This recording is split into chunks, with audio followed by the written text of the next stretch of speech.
গত ৯ জানুয়ারি ১২.৫ ভরি স্বর্ণ ও নগদ ১ লাখ টাকা চুরি করে বের হয়ে যেতে দেখা যায় গৃহকর্মী আফিয়াকে। এরপর থেকে খোঁজ মিলছিল না তার।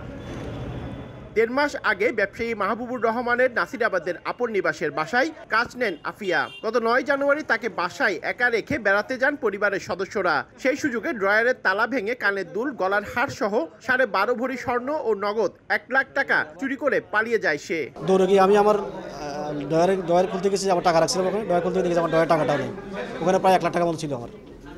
ওটা দেখেন নাই দেখছি পাশে আমার ওয়াইফের ড্রয়ার ছিল, ওখানে যেখানে এগুলো রাখছে, গোলগুলো রাখছে, ওটা খুলে দেখলাম ওখানেও ওর গোলগুলো দেখেছি এলোমেলো সব করে ফেলছে। বৃহস্পতিবার সকালে সিএমপির মিডিয়া সেন্টারে সংবাদ সম্মেলনে জানানো হয়, অভিযান চালিয়ে টেকনাফ থেকে গ্রেফতার করা হয়েছে আফিয়াকে। এ সময় চুরি করা সব স্বর্ণ ও নগদ ১৮,০০০ টাকা উদ্ধার করা হয়।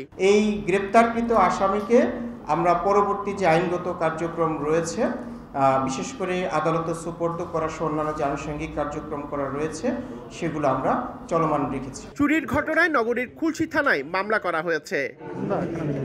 পার্থপ্রতিম বিশ্বাস, সময় সংবাদ, চট্টগ্রাম।